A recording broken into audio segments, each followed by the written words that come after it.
Assalamualaikum warahmatullahi wabarakatuh. Kabajamtoota jaalatamtoota hordoftoota Zainutub subscribe godhaa isiniin jedha. Mee ummatuma bocolla kana dhageeffadhaa dhugaa rabbi. Hayxee rabbi maaliif argitee wanti kun waan hin taane waan rabbi biraa nama kaasu jechuun dhiisanii ati isaan adda baateetiin kana dalaydeen eega isaan adda baate maali jedhanii mee dhageeffadhaa subhaanallah.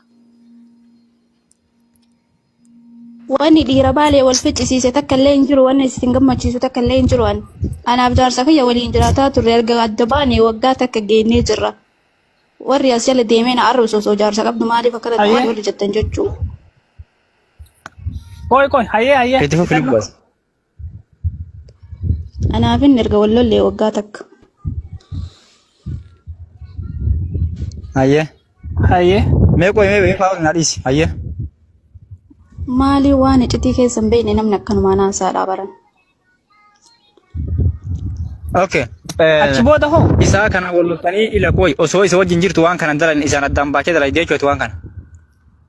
Yaani mungkin dadhabina jaarsa kiyyaatiif jalaa deemee osoo hin taane anaafin namni beekuun beeka jireenya keessa wal lolaa turre kalas adda baane.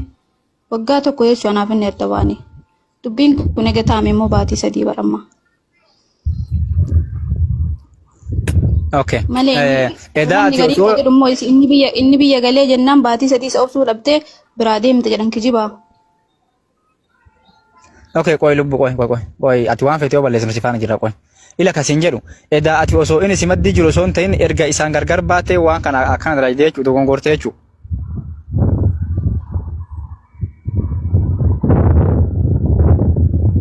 Muitii bana dhugaa. Kanaan gaafatin leencoo fayyaa qabaate akkana nama gaafatan akkasiin gaafatin leencoo gaafii gaafatu leencoo sirrii jira gaafatu mee waan akkamii waan jiru gaafatu yaadimi ina amma waan isin galu qabas keessatti inas keessatti waan isin galu qabu waan ilmi dhiiraa gaafate nama dura dhuftanii ta'u hin jedhina himcattiin fakkeenya jechuudha yaada ofii haa ibsattu leencollee waan gaafatu nama addaan haa baatu namni koomantii jalatti gariin osoo jaarsa qabdu akkana taate gariin jaarti biyya galee jennaan waa balleessite waa addaan uummata miidiyaa jala jirulleef waa addaan baasuun gaariidha akkuma mucayyoo yaa sirriidha waan hin cayyoo haalli wanni rakkoon kun irraa raawwatame haa himatu. Akka jaldeessaa wal geenye addaan bahuu osoo hin taane dhaamsa wahii waan isin dabarsitu kana keessaa fakkeenya fudhachuu qabdan. Qashtii adeedaa eega jaarsa keetiin addaan baate waan kana dalayde jechuudha. Muitii furraa bani kan. Dhageessanii tan fakkaate miidiyaa irratti illee baay'ee haasa'uun fedhu. Erga isaan addaan baate dogongorte malee osoo isii wajjin jirtu miti jechuudha. Anaaf inni waggaa takka isin himee jira. Ila waa takka dubbadha dhageeffadha. Samiira hawaa nyaataa jira abbaan manaa riyaad. Lubbu wanti balleessite hin jiru eega jibbiti. Ittiin deebiin ammallee kasiin jedhe dhaamsi si dhaame kanu. Siigalee namichi boru siidhee si fidee akka gurbaa kana waamee manatti fideetti si tumanii irraa fagaadhu jireenya biraa bifa haaraan jiraadhu bifti. Wanni si godhan takka hin jiru ati jireenya kee jiraadhu. Gadi baatee waan san nama wajjin jiraatte jechuuf wanni balleessite takka hin jiru bifti. Ati intalarsiiti dhiiga kennaa foon kennaa waan ta'eef boru yooleen baalee ibidda si jalatti aartee borsitti kolfiti. Nu gorsiisii dabarsine kanu. Dhalaan hunduu biyya arabaa keessa jiru dhuma dogongorati bichaa miti bifti. Ilmi namaa nyaatan dhuga namni sirratti dulu takka hin jiru. Shamarran keenya kaartillee gadi baatanii irratti hin tulina. Wanni isiin balleessitu gaafii mirgaa gaafadha micayyuu wanni balleessitu hin jiru. Ittiin deebiin gurbaa sanii didduu ibaddi maleeti. Akkuma irraa baatee jibbiteetti dhiisan mas. Inni heerumta gadi baatee ati hundi daa'ima tana bareedduu diimtuu tana. Tol maal taate?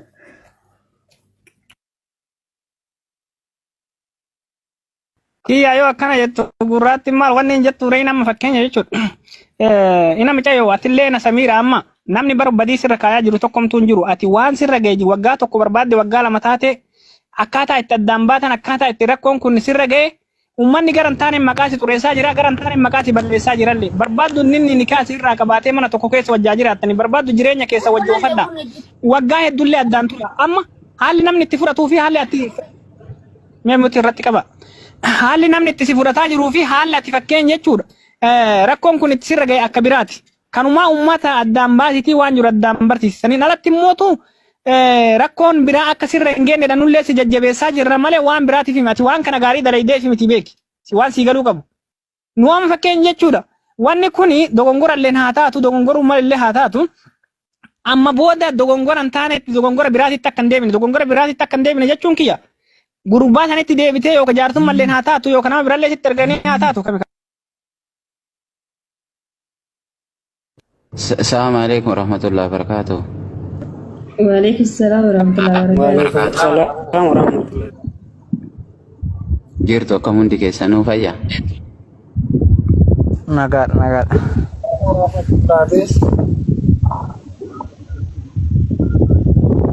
بقى جراتا. Baga jiraan dulu makan bau.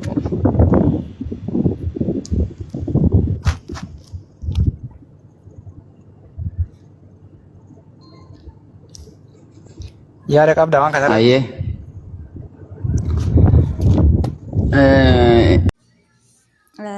dhageettanii jirtan jechuudha subhaanallah.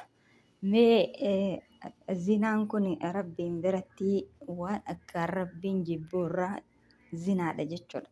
Wanni rabbiin jibbu, wanni rabbiin irratti nama qixaaxu ammallee deebi'i immoo itti rabbiin zinaa kana walaa taqrabuu nuun jedhe jechuudha. Bardalaguu miti safaruma waan tiftaaha yaani waan balbala zinaa namatti banuttu hin dhiyaatinaa jedhe rabbi. Zinaa dalaguu miti ittumaayyuu hin dhiyaatina. Ittumaayyuu hin dhiyaatina nuun jedhe jechuudha. Laa taqrabu zina. Kanaaf rabbii guddaa dhiisanii ummata kana ummata waan jedhurraa hin saalfanne subhaanallah. Ati isaan adda baatee waan kana dalii deemi. Isaan adda baatemi. Isaan adda baatee adda ba'uu baatte.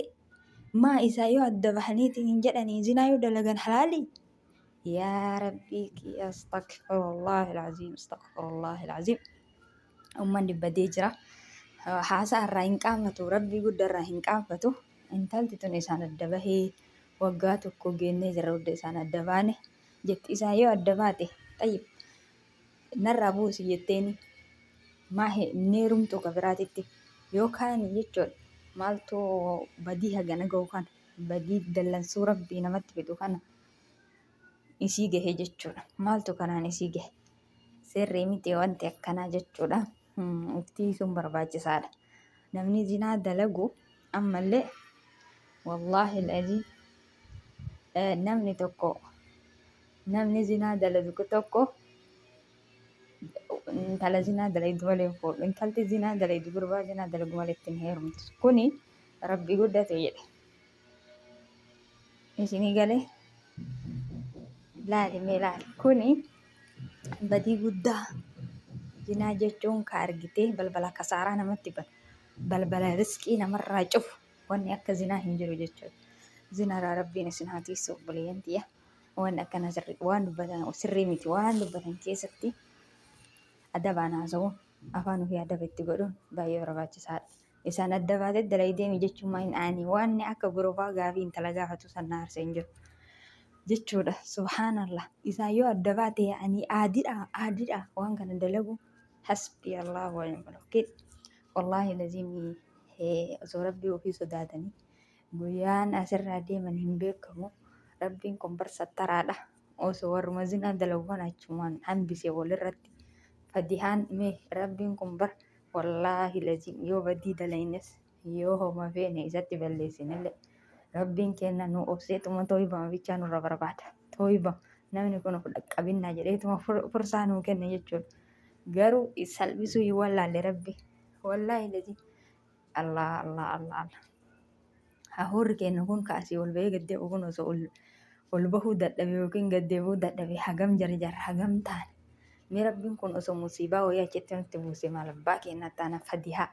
Wallaahi lazi rabbii nu seeyisee nu sattare kana maaliif badii inni irraa nu seerate irraa hin gorre maa irraa hin gorre a'uuzu billaahi min shayxaani rajiim jaarsa ofiiti yoo addaan bahan yoo bahan addaan hireedha rizqiidha kalaas walitti dhufan bakka waliin taane addaan bahan yoo addaan bahan karaa halaaliin tahiniin badii dalaganii maal abboo a'uuzu billaahi min shayxaani akka waa yoo jaarsa ofii bira jiraatan Ragitee ka zinaa dalaguun immoo yoo san haraam ta'e yoo jaarsan adda baan halaal ta'e haasaa uummanni jechuudha hin qaanfatu xiqqoomisille.